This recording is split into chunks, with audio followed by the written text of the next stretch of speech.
Hello, YouTube. I haven't been on here in such a long time. Ooh. Okay. We are going to talk about something different. It's something that I am implementing in my organization that I feel is very important. So, just to give you a hint, we are going to be talking about AI and EDC source data verification and sponsor readiness. I'm going to explain it all. And I'm also going to explain how I came across this at the job that I work at, especially the AI and the parsing of the data from certificate of analysis. I want to introduce you, of course. My name is Alicia Moore. I always start off that way. If you don't know me already, well, hopefully you'll get to know me. I am the owner of Clinical Science Research Solutions, and I also have my nonprofit organization. My goal is to build a team and sites, research naive sites, to make sure they're workforce ready.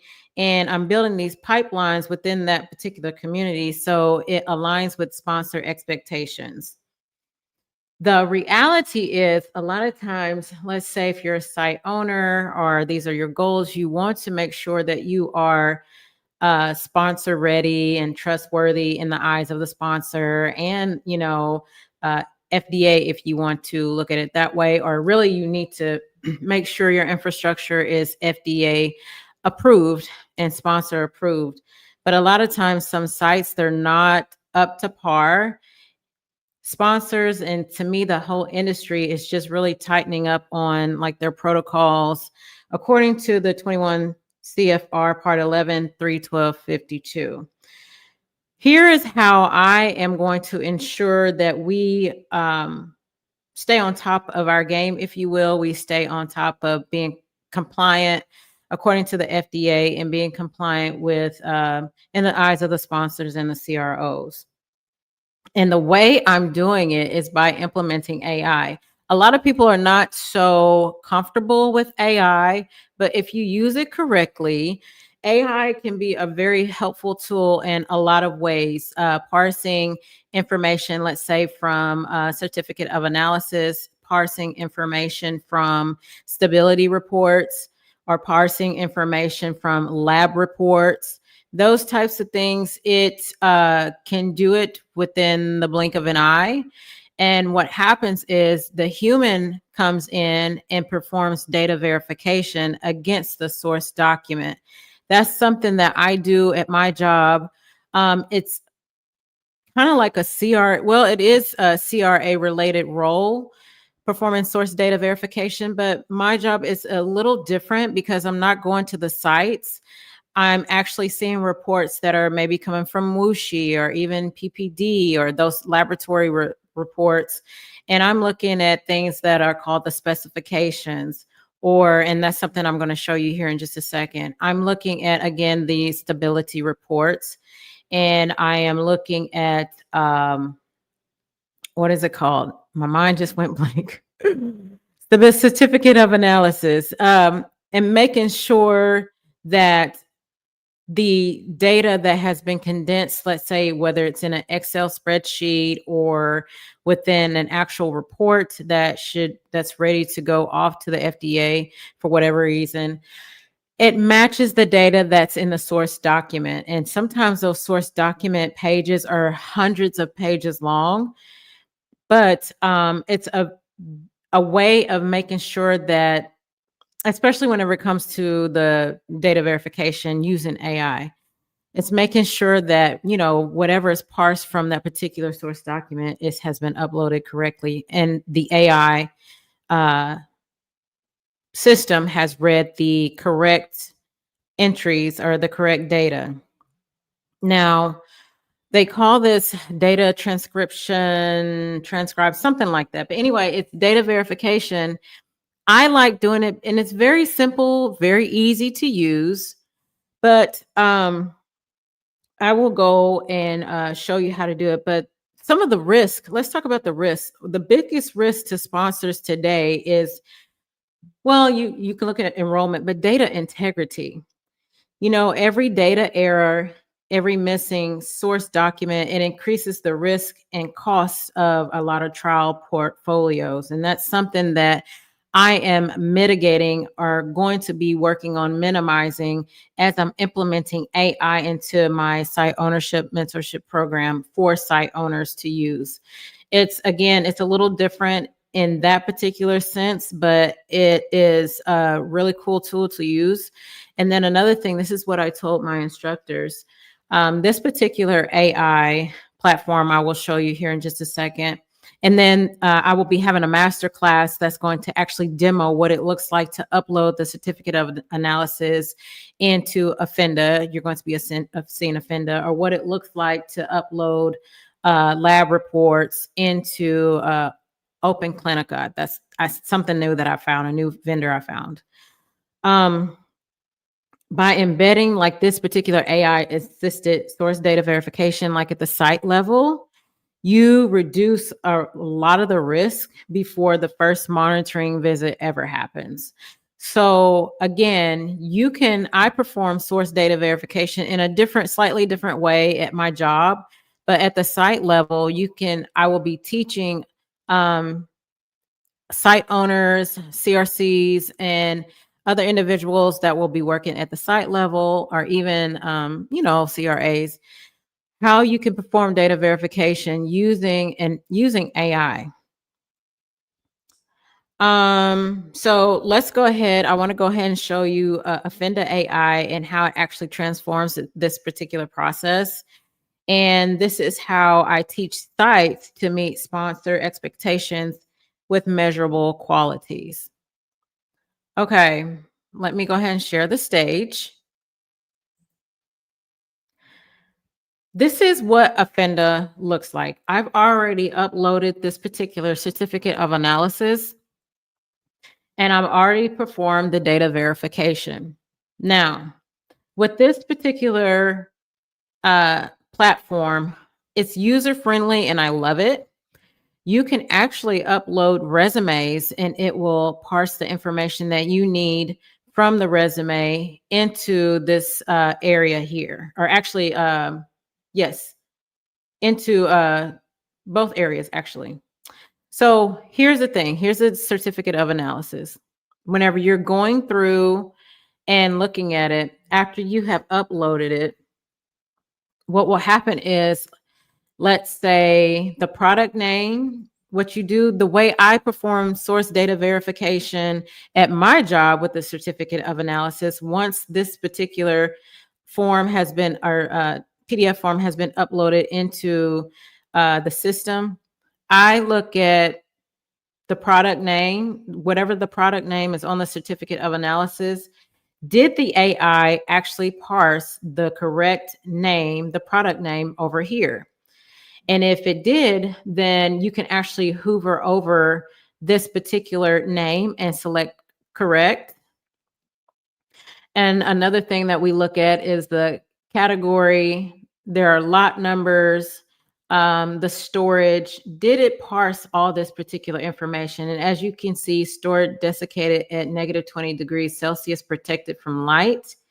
Now over here in the AI section, it says stored desiccated at 20 degrees, protected from light. And let me back up. So to make sure that AI parses the right information, I actually have to, and this system is a little different from the one that I have at work. I actually have to hover over it and scroll all the way to the bottom and to capture like all this information, the test, the specification and results. And once I have done that, this is where AI, I had it backwards, AI parses the information over here. Now, if I happen to miss, let's say if I only do, like if I only stop at say like the turbidity and I didn't hover over the rest of the data, it will flag it over here and it'll let you know that the data is missing.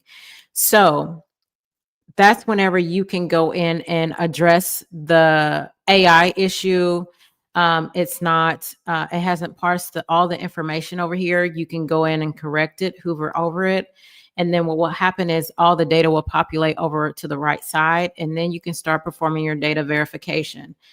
And then once it's done, then you select confirm, and you are done performing data verification. It's just that simple. So this is what I will be teaching site owners to do. And then also anyone that is going through my CRA, CRC, and even probably the principal investigators course. I am implementing this AI system because, again, at my job, that's all I do. I perform data verification on certificate of analysis, specification, or those reports. Not always using AI, but they just implemented this particular something similar at my job. And once you have had that experience, I think it's a unique experience to put on your resume. And let's say if you're wanting to go to where I'm working at now, I really don't want to say, we can talk about that later. You can speak to that experience. So once you're done with this particular masterclass training that I will be doing on October 29th, it's for an hour. And of course, it's going to be more detailed. You're going to see the mock demo on how I upload it and how AI actually parses this information into the system and how you can actually perform the data verification. You can put that on your resume. And of course, you'll receive a certificate at the end saying, in summary or in these words, I have completed this particular masterclass, and, I have experience in uploading certificate of analysis or lab reports, whatever, into the system, and I know how to perform data verification. Okay.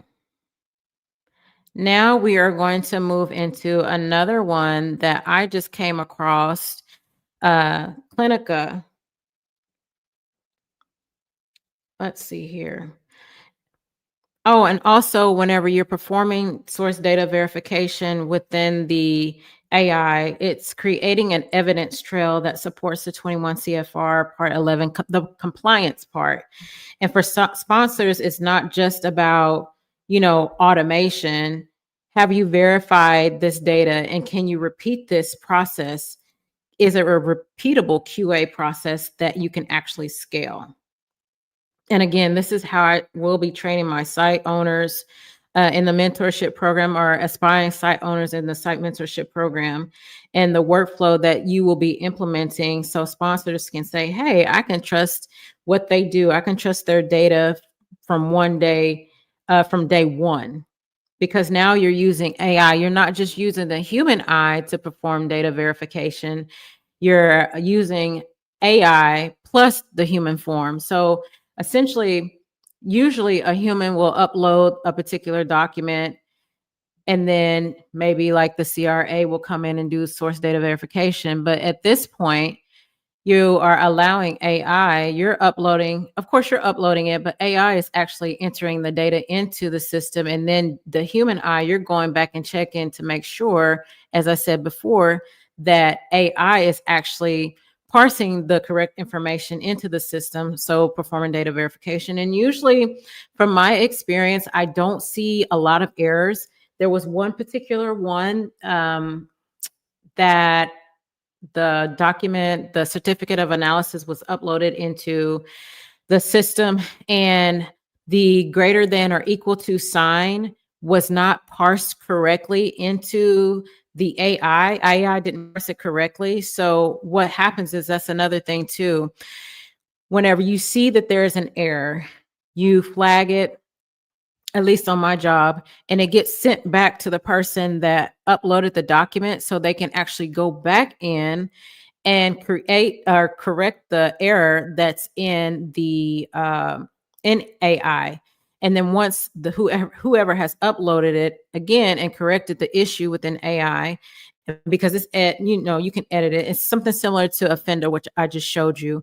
Then that document will be rerouted to somebody like myself to perform source data verification again, to make for sure that whatever it is, greater than or equal to sign has been correctly parsed from the certificate of analysis. Okay. Now we're going to go into Open Clinica as the compliance framework. This is something new that I came across, so bear with me. I'm still learning this particular platform, but I love it because I have access to the sandbox. Okay. All right.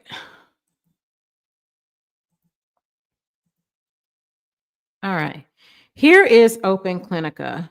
And I actually want to go to the EDC environment. So I am going to scroll down. Am I here? Oh, actually, I am here. And let's go to not the monitoring data.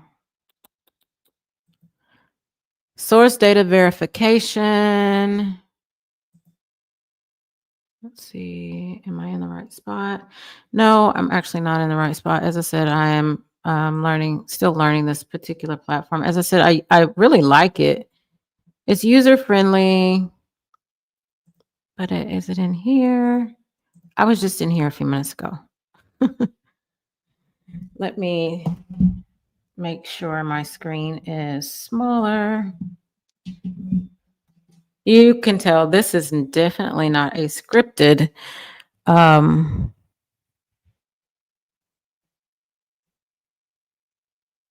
video. It's definitely not what I want.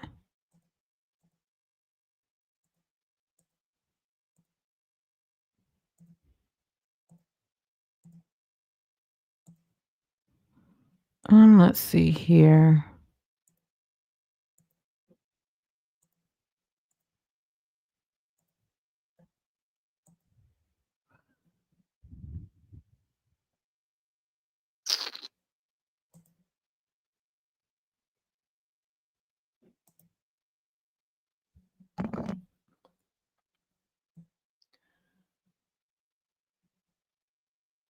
EDC queries.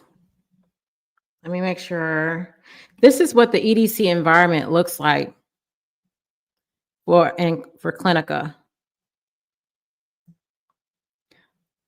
And I remember whenever I was a remote site monitor, I would see EDC queries come about. And what platform did we use? Metadata Rave, as a matter of fact. But what I love about this particular sandbox is, again, I will be able to train site owners, CRCs that are wanting to become CRCs, principal investigators, and CRAs before they even hit the field, what they're going to be looking at and what their responsibilities are. Whenever they're using whatever vendor it is, you get the idea. Right now, I will say I'm onboarding with another vendor so I can have access to their sandbox, and that's in the process. But as I said, I came across Clinica, and I think this is a great way to demonstrate what you're going to be looking at whenever it comes to EDC queries. Let's see. Let's see if I can make this bigger. So whenever I saw EDC queries, it would, if there was something that was out of the norm, or if there was some issue, let's say like with this one, there is an EDC query, it's new. The event name is the headache, case report form, other symptoms, there's an item name, the value. So a lot of times what will happen is the CRA will go in and make some notes, and we can get into that. But this is basically what the environment looks like. The site will have to go in and address those open queries. And a lot of times there are, at least from my experience, what I saw, we actually had to generate reports from data management and look at the queries that were maybe a week old, 30 days old, 90 days old. Some were longer than that. And we would address those open queries, with the site whenever we had our site management phone calls. And sometimes we would go through, not all of them, some of the open queries together to make sure that they were answered in an appropriate time frame, or to make sure that the site, answered those queries. But for people that are not aware of what the sandbox or what an EDC query looks like, this is what it looks like. And then as you scroll down, from this one, it says you can filter the reason for change. Click the gray filter box under the type column, the reason for your change, and you can change the view of the query screen to filter any column that includes a gray filter box. Okay. So again, this is basically just to show you what it looks like on the back end, or not necessarily the back end, but just what the platform looks like. Nowadays, the queries, whenever they are entered into the computer, whoever entered it in will, have their particular note, and then they will assign it to, it looks like here, it could be the study coordinator for them to address.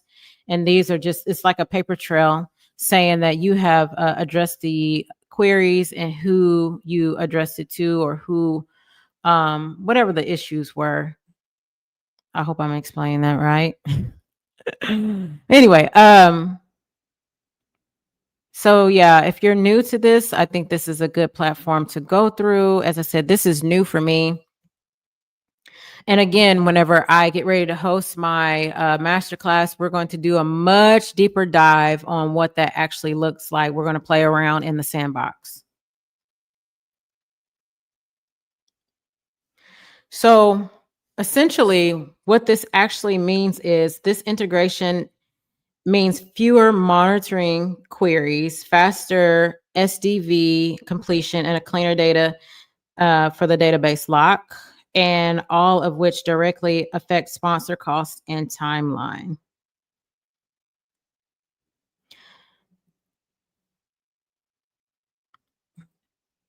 Automation, automation, automation.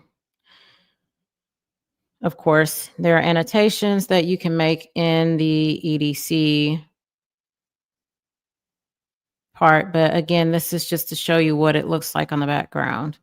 Now we are going to move into, I showed you what the source data verification looks like from my end, but whenever you're using like a vendor and you're performing source data verification, you should be performing source data verification against the source. And a lot of times, let's say the source could be the lab report. Say, for instance, if you, let's say in this particular system, or even with Offenda, you take the lab report, you upload it into Offenda, and then you perform your source data verification. At this point, you actually have the lab report right here in front of you. And you're making sure that the AI has parsed it correctly. Then you go in and say, okay, this particular potassium is 4.5 over here in the lab report, and then it's 4.5 here in the system, here in the as you're performing the source data verification. If everything matches here in your source, then you select verify. And then if everything else matches in the system and it matches your source data verification, then you're going to select verify all that's checked.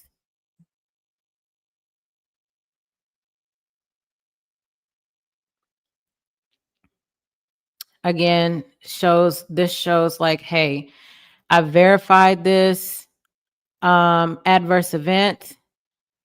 Here's another one. It looks like it needs to be verified. The reason to verify, this is just a mock again, obviously.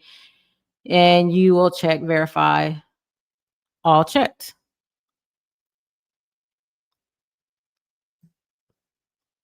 And whenever you go back Here's another. This is great. They're looking at the vital signs here. The event name, exam, the event start date. Here's the date here. The SDV form requirement. It says item level. At this point, it says it's ready to verify. Modified by, it looks like Riley. When it was modified, here's a paper trail here. Last verified, never. SDV requirement is required. And again, last visit number, the temperature in Celsius. You're looking at the vital signs. You should have the source document for that to make sure that whatever has been uploaded into Clinica, that the 36 degrees Celsius matches what's on the actual report, the source. Okay. Let's go through and look at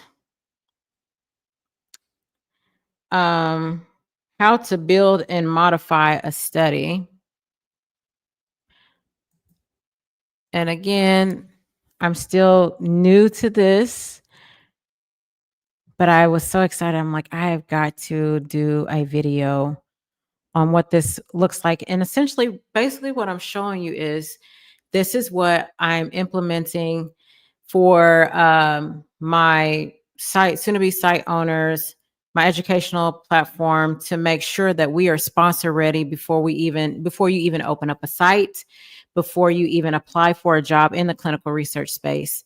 You need to be well educated. And that's something that I haven't come across in this industry, is being trained, having a open environment like this, a sandbox, at least not from my knowledge, that I can train people on before they ever get to the site again to work, or before they go into the field as a CRA, or before they, become a site owner. And then this will also help you maybe to choose which vendor will be best for your site.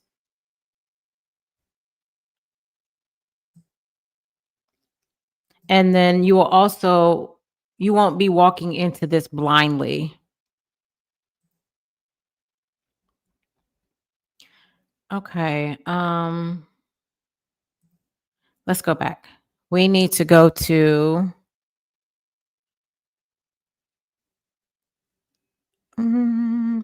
study setup. And I need to make for sure that my screen is actually going to this, because sometimes I can be talking. Yes, it's there. I can be talking and nothing happens. I'm not on the right screen. Okay. So for Clinica AI, what you're going to see is another part of the sandbox, the view the study, build and modify the study, create study edit details, create and modify case report forms, create and modify event definitions, create and modify subject group classes, and so forth. I'm not going to read the whole thing, but I think you get the drift. So this is where you actually build the structure of the clinical trial within Open Clinica. So each study has the details, like the protocol ID, the sponsor information, study events, those types of things. Sponsors and CROs want to see that your electronic system is properly configured before activation. And this is where the validation part comes in. Okay, we're going to select create and modify case report forms. This is build and modify study forms. And let's scroll down and see what it looks like. Let's get this open. I'm trying to, wrong button. Again, this is showing you how to actually build a case report form. Look at how to build and modify.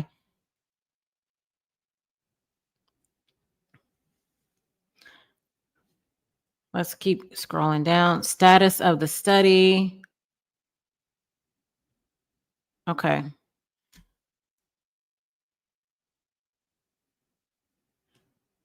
All righty. And these are the directions on on how to build and modify the study within Clinica. Again, I'm just showing you like the back end of it. Whenever we actually go through the masterclass on October 28th, I'm going to actually demonstrate on how to do this. If you don't know already how to build a case report form. So essentially, the case report form, if you don't already know, this is for people that are not aware of the clinical research industry and how clinical trials actually begin before, patients start coming through the doors, or patients. So here is what we define as the case report forms. They are electronic templates used to capture participant data. In a sponsor audit, this is where they'll verify that every data point in the case report form aligns with the protocol and the source document. So for example, if you're collecting lab results, the case report form field structure here needs to match your source data exactly. And I just mentioned that a few minutes ago. So whenever you're building this case report form and you have your lab results, you're putting in your lab results, or if you're using AI and it has parsed the lab results in your case report form, you need to make sure that whatever your potassium, let's say your potassium, chloride, BUN, creatinine, GFR, those results, liver panel, electrolytes, which is part of the potassium, chloride, sodium, I forgot the other one. All those particular analytes, they should match your actual report, the lab report. So whenever you have built that out and created this particular platform, it will signal to the sponsors once again, hey, this CRF field has been structured to match your source data exactly.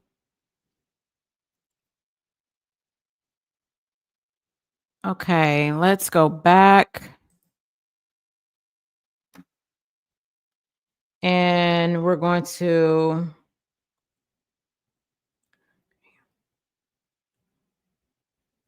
let's see here. Create and modify sites, users, and roles. Here we go. Now on the back end, again, I will be showing you how it says create a new site. And these are the directions from Clinica, which I think is pretty cool. As I said, I still need to play with it a little bit more, but I just wanted to show you exactly what you're going to be learning how to use in the masterclass and what we're doing at CSRS. Okay, the site.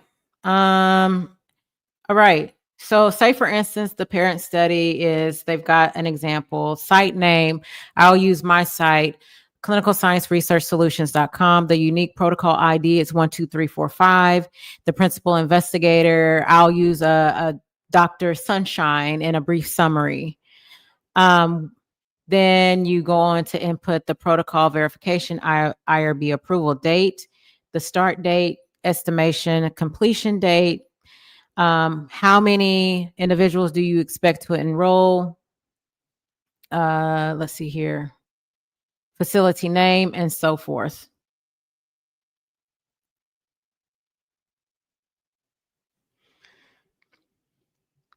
So this is where we assign user permissions. Who can enter data, who can verify data, who can monitor data. The role-based access is a fundamental. And actually, let's go back here just a second. User roles here.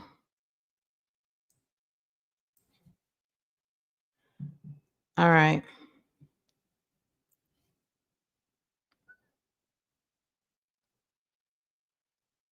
Okay. So here is again where you can assign users. So say for instance, if I have a principal investigator, the principal investigator is on this particular Cambridge Center for Surgical Oncology. They're available. And so essentially, this is where you add in all your staff members and who is the monitor. Alicia, or actually, the monitor is, yeah, Alicia. Um, Alicia Monitor. Her role is a monitor. So again, this is where we assign user permissions, who can enter in the data, who can verify and monitor the data. So role-based access is a fundamental compliance. We need to know, sponsors need to know who is assigned to what. It's a compliance issue. You can't have a CRC doing an investigator's work. You can't have the investigator, if you will, doing the CRA work. You need to be doing your work only, whatever you have been assigned to. Role-based access is part of compliance. Sponsors expect every user action to be traceable through the audit trail. For example, only monitors can verify data, investigators can sign records, and coordinators can enter data. Now, there have been times where a lot of sites have gotten in trouble for falsifying signatures. Let's say, for instance, a study coordinator is actually signing off on records whenever they shouldn't be. That is a compliance issue and really an FDA audit. That'll trigger an FDA audit. So again, in my masterclass, I'll show you how Offenda AI, it fits into this by parsing lab results and lab reports and feeding in structured data into the CRFs while the audit trail logs every modification. Okay. So for every CRFs, and by setting up structured CRFs, event definitions, audit control, user roles, we're not just collecting data, we're proving data integrity from the very beginning. And that is the key whenever you are participating, or, you have a site and you have clinical trials. Data integrity is a must. Any falsification, any screw up in the data can really derail the clinical trial process, costing thousands, if not millions of dollars if it's too bad. This level of structure builds the sponsor's confidence before the first participant is even enrolled. That's the goal. You want to build up trust before you even are awarded a site. You need to let the sponsors know, which is my job, that I am training people sponsor ready before they even become the full-blown site owner or the full-blown CRC, CRA, the principal investigator.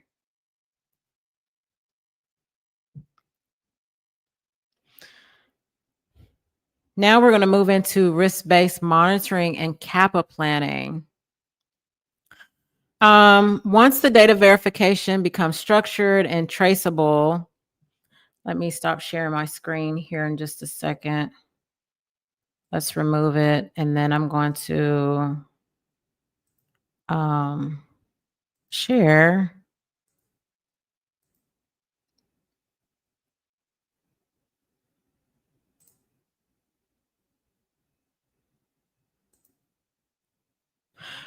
Okay. Let's look at this as an example.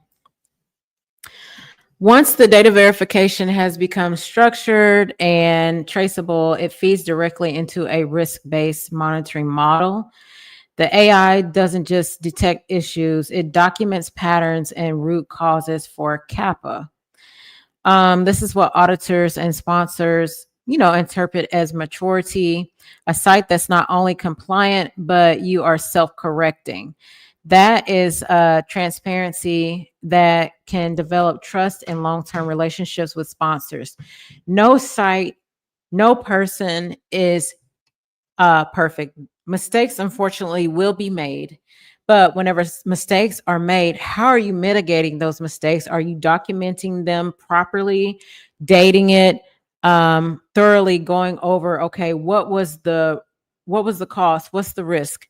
What can we do to mitigate those issues? So for example, here is something really small. Again, if you have not been exposed to this, this is for you. If you know what it means, then this particular one is not for you. But this is how this is what I'm training my site owners, my clients and students on how to understand and why risk-based monitoring is important. So for example, this is how you would set it up.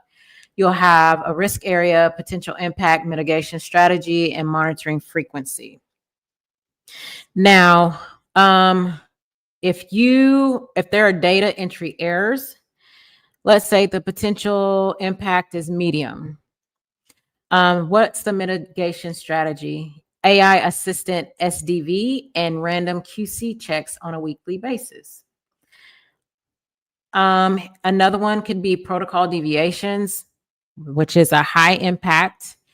Your risk or actually mitigation strategy can be automated alerts and having the PI to sign off on monthly. I'm thinking hopefully it's not too bad to where you have to sign off weekly. And these alerts can be set up in whichever vendor system like Clinica or even I believe Creo. You can set those automated alerts up. So the PI is is aware of the protocol deviations and, they can sign off on it, right? And again, I'm hoping it's not too many protocol deviations. They're going to happen. So what is another risk area? Missing documents. I've seen that before. For instance, maybe the GCP or lab report or X-ray report, something like that. The potential impact is medium. What's the particular mitigation strategy? An AI file parser verification. The monitor frequency can be ongoing. Your CAPA plan. Here's an example of a CAPA plan. Every institution, even for myself, if there are any issues, you're going to have create a CAPA plan. Again, that means you're going to have to find out what the problem is, how did it occur, how are you going to correct the issue, and what are you going to do to prevent it, who's responsible, and what's the status. All right. So this is an example. Let me widen this right quick. Not that it really matters, but it just looks odd to me. Okay, a CAPA plan. For example, what's the issue? Incorrect lab result entry. Why is that an issue? What's the root cause? They misread the certificate of analysis field. What's the corrective action? You can retrain the coordinator. You can train them on how to actually upload the particular lab results into an AI. AI will parse it, and then this particular coordinator, let's say the coordinator will actually go in and they can do the source data verification in this particular instance, or the QA lead is responsible. And then the status, it's open. It's only open until you've actually resolved the issue, and then you can close it out. But in my mind, this is how you can correct the issue. A human eye read the lab report wrong. They entered it in the system. But then if you implement AI, I think has an accuracy of around 98, 99%, something along those lines. That's what we were informed and what I've read. A lot of times AI is not going to misread your, let's say, certificate of analysis. It's not perfect either, but that just means that the human eye should go back in and make sure that the AI system has actually parsed the correct information. Okay. All right, let's remove that. And all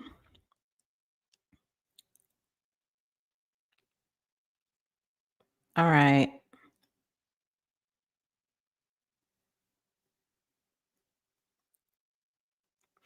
Again, so by embedding AI assisted source data verification at the site level, you're going to be reducing risk before the first monitoring visit ever happens. And again, as you're building your templates, you need to, once source data verification becomes structured and traceable, it feeds directly into a risk-based monitoring model. The AI just doesn't detect issues. It documents, again, let me reiterate, patterns and root causes for CAPA. And in my programs, again, we implement CAPA templates that will align with FDA 483 expectations and integrate AI triggers for documentation consistency. So what is the takeaway? AI and EDC integration equals measurable compliance, operational efficiency, and sponsor confidence. And really, I would think not just sponsor confidence, but your community. If you build up the reputation as a site, and even in this industry, that you're going in and you're compliant, you're implementing systems and strategies that's going to help you stay compliant with the FDA and, minimize those risks, and creating a trustworthy relationship. To me, you're going to build a trustworthy ecosystem. Not only will you build it with the sponsors, again, you're going to build it with the people in the community that are going to be coming to your site to participate in these clinical trials. So to me, the trust goes all the way around. And then your employees as well. You need to make them feel confident and, enough to know that they can do the job, but they have to be trained properly. It all starts with training. And I heavily agree, and I'm gung-ho on people receiving training before, as much training as possible. You're not going to be able to do everything before you even become either a site owner or before you even become a CRC, CRA, or principal investigator. Again, we're human. You're not going to be able to cover all the grounds, but in at my facility at CSRS, we will make for sure we cover as much grounds as we can as possible to ensure, we're FDA audit ready, including myself and my own site. And, we are sponsor, trustworthy. If you are a CRO or sponsor and your evaluating site partners are looking to just meet their readiness, preparedness, FDA compliant, just looking for someone that can help them raise the bar, I will invite you to join my live AI EDC Masterclass on October the 28th. This is for entrepreneurs and soon-to-be site owners and healthcare professionals. If you're wanting to learn how AI and EDC is really changing the game, especially with AI in the healthcare field, you will see like a hands-on workflow, verification workflow, audit trail mapping, and readiness checklist. And from there, my site ownership program, it trains your internal teams to replicate this particular system. So that's going to make sure you are fully sponsor ready before you have your first trial or you're awarded your first trial. I'm going to put in the comments where you can register for the EDC, AI EDC Masterclass. And then if you're ready to become a site owner and you're wanting to learn, there will be a link in the comment section for that as well. And as a matter of fact, let me just show you something quickly here. I have a conference, which I should have mentioned this earlier. I have a conference coming up on October the 23rd. And let's see if I can bring that up. I'm not seeing it. Let's see.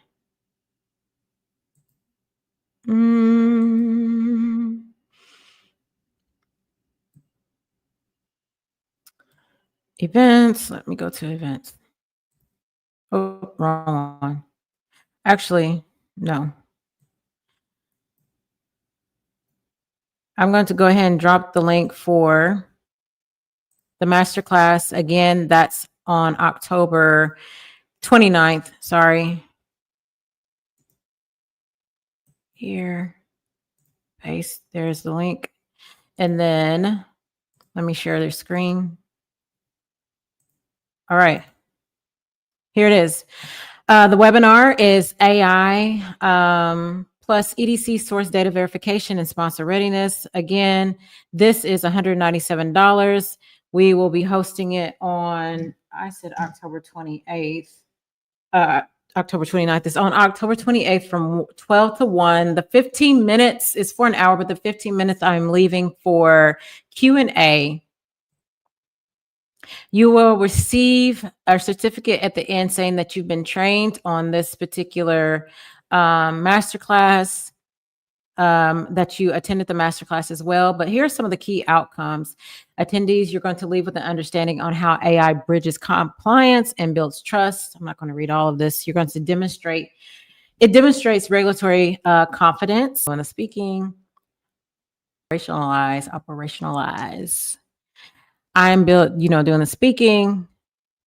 Again, come and attend this particular event, this webinar, AI EDC source data verification and sponsor readiness. This is for high-level executive focused teaching to attract CRO sponsors and site owners. Again, it's $197 from 12 to 1 on October 28th, 2025. It will also be, once it's done, uploaded into Thinkific as a replay. You will still be able to access that. And I haven't decided on the cost yet, but you will have a replay of this particular webinar if you can't make it to the live. Another thing is,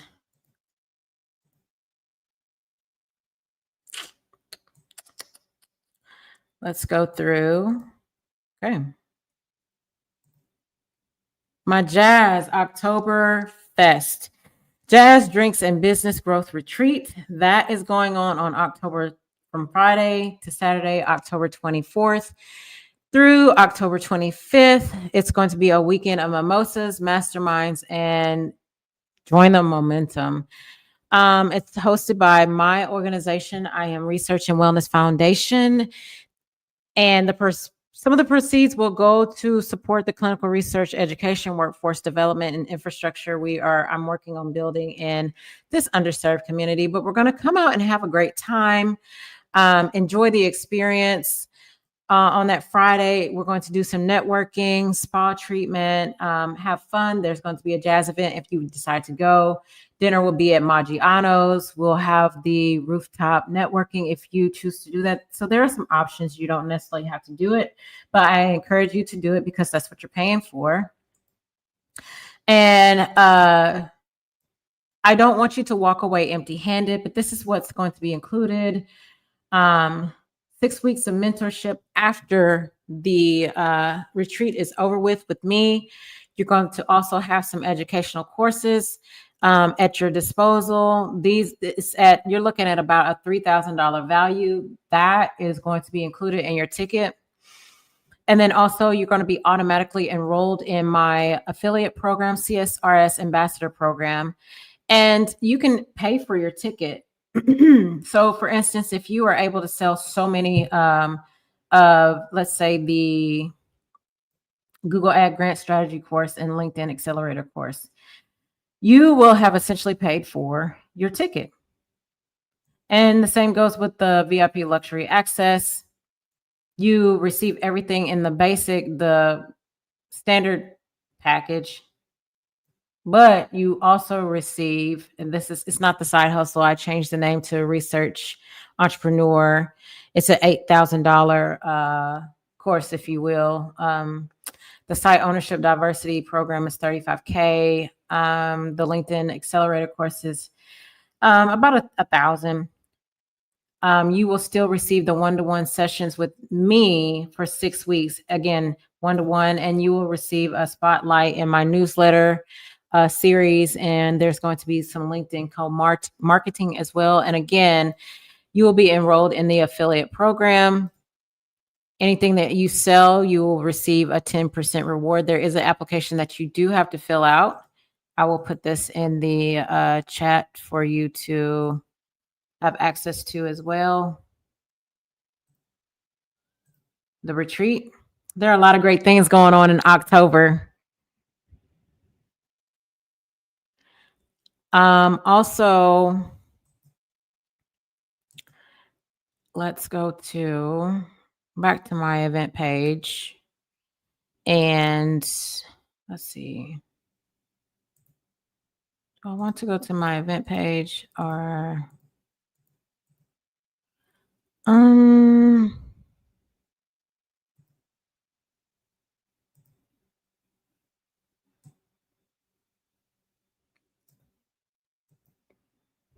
you all want to make for sure that you have the information for the online conference, October 23rd. It's 10 a.m. to 2 p.m. Central Standard Time. It's not for very long. We'll have, some really great guest speakers that will be speaking, including myself. And this particular one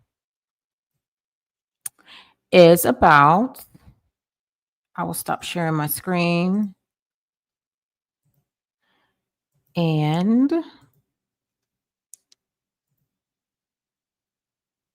here we are. Advancing Equity in Clinical Trials. Again, this is hosted by I Am Research and Wellness Foundation. And we're going to be talking about it from a research-naïve perspective, because in this particular area, there's a lot more resistance as far as understanding or just accepting the word clinical trial or the word clinical research. There's not a lot of understanding. So we're coming in and we're going to talk about how we can, lower those barriers as far as the trust and explaining what goes behind the scenes in the clinical research space to those that are not aware, and the people that are happy, they help with the moving pieces. Now, it's not going to be everybody, but it will give my community and others a sense of idea of what we're doing and why we need people to participate in clinical trials, and why it's important, and why we are the roles that we are in, how it plays a part in all of this. So everybody plays a part in this big ecosystem. Let's see here. Let me go to the post, and I will drop the registration link. Actually, I will go to my LinkedIn newsletter and drop the registration link. For the ambassador program too. Copy and paste that. I'll have access to that. And then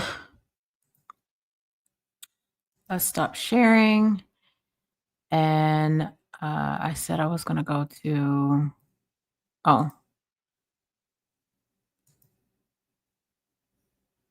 okay.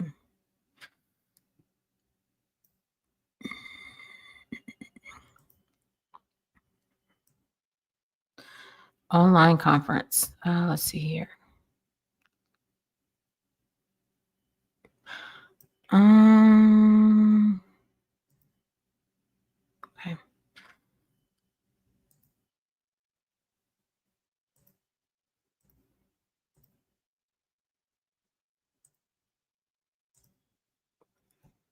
Here's the application for Advancing Equity in Clinical Trials through research-naïve community, October 23rd, 2025. Please do not miss out from 10 a.m. to 2 p.m. This gives you the information on what the event is about, who should attend, and some of the people that will be speaking. This is not all of our guest speakers. And please support our mission. Every donation will help build the infrastructure. You're going to be helping people that are not able to afford my services, scholarships, and you're going to be a part of something great. So there is, I put the research and revenue. Here is the link to the the conference. I'll get it out right in a second. Here's the link to the conference to register. Here is the link to the affiliate program. Actually, let me stop sharing. Here's the link to the masterclass I will be hosting on October 28th.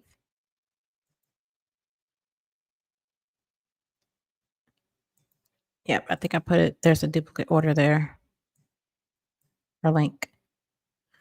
Okay. And then also anyone that is interested in becoming a PI, but you're not really sure what the role entails, I created a PI course, foundational PI course just for you.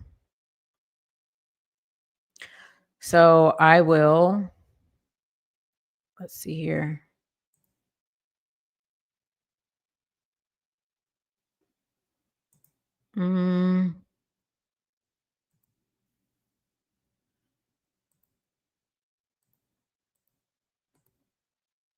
Go through and find. Let me go back.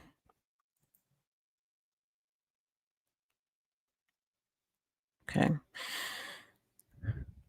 And if you are looking to sponsor and collaborate, please email im4gmail.com. Stop sharing my screen.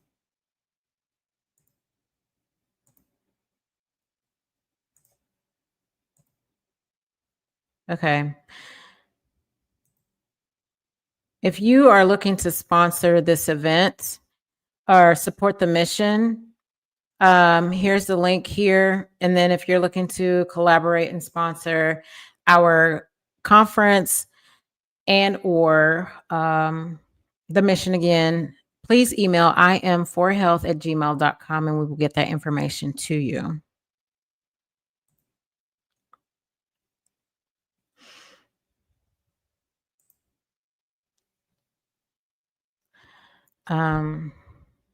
I'll just go ahead and put the link. Whoop. Support the mission. I know sometimes I can overload people with the information.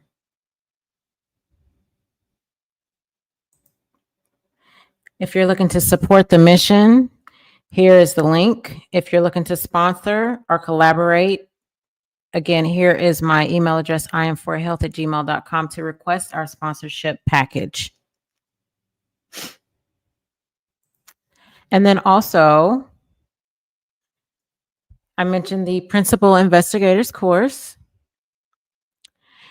Again, this course is a free foundation course for those who are not familiar.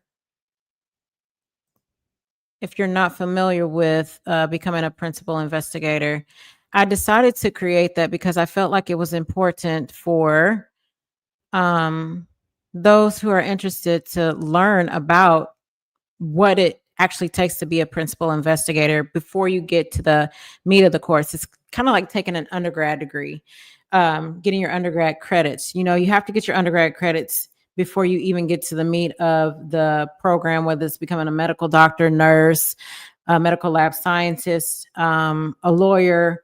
You have to do your undergrad work building that foundation. And this is exactly what this is.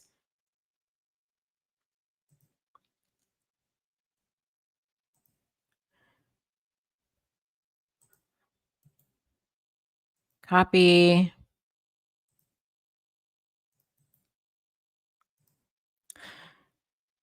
Anyone that's interested in learning more, there is the link right here. So I appreciate any feedback. And if you are wanting to learn more or wanting these types of videos, please comment below and let me know. And I hope you learned something today.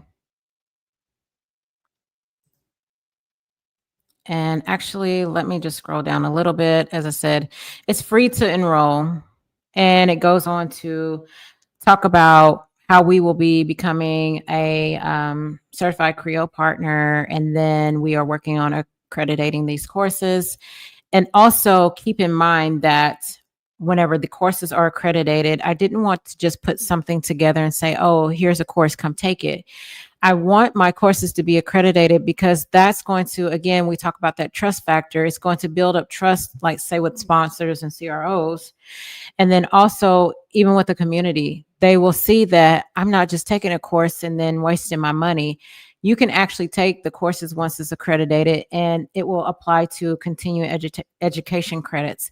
And also, again, if you're interested in the affiliate program, let's say if you're a medical student and or doctor, you will have, I will give you the link to the actual PI course, and you can use the money that you get from whatever you sell. Either you can apply it towards your tuition, or you can use it for your own personal use. So, and then there's no obligation for the affiliate program. But anyway, this course is free, and I encourage you to sign up, and it tells you who it's for. Sign up free today. Okay. That is it. This is the last. Hopefully, I'll be coming to you with another series on next Monday. And just be on the lookout for October festivities. I am staying busy for the rest of the year. Let's see. In October, we're going to have some more activities coming up in December. Just trying to plan things out accordingly. All right. This is it.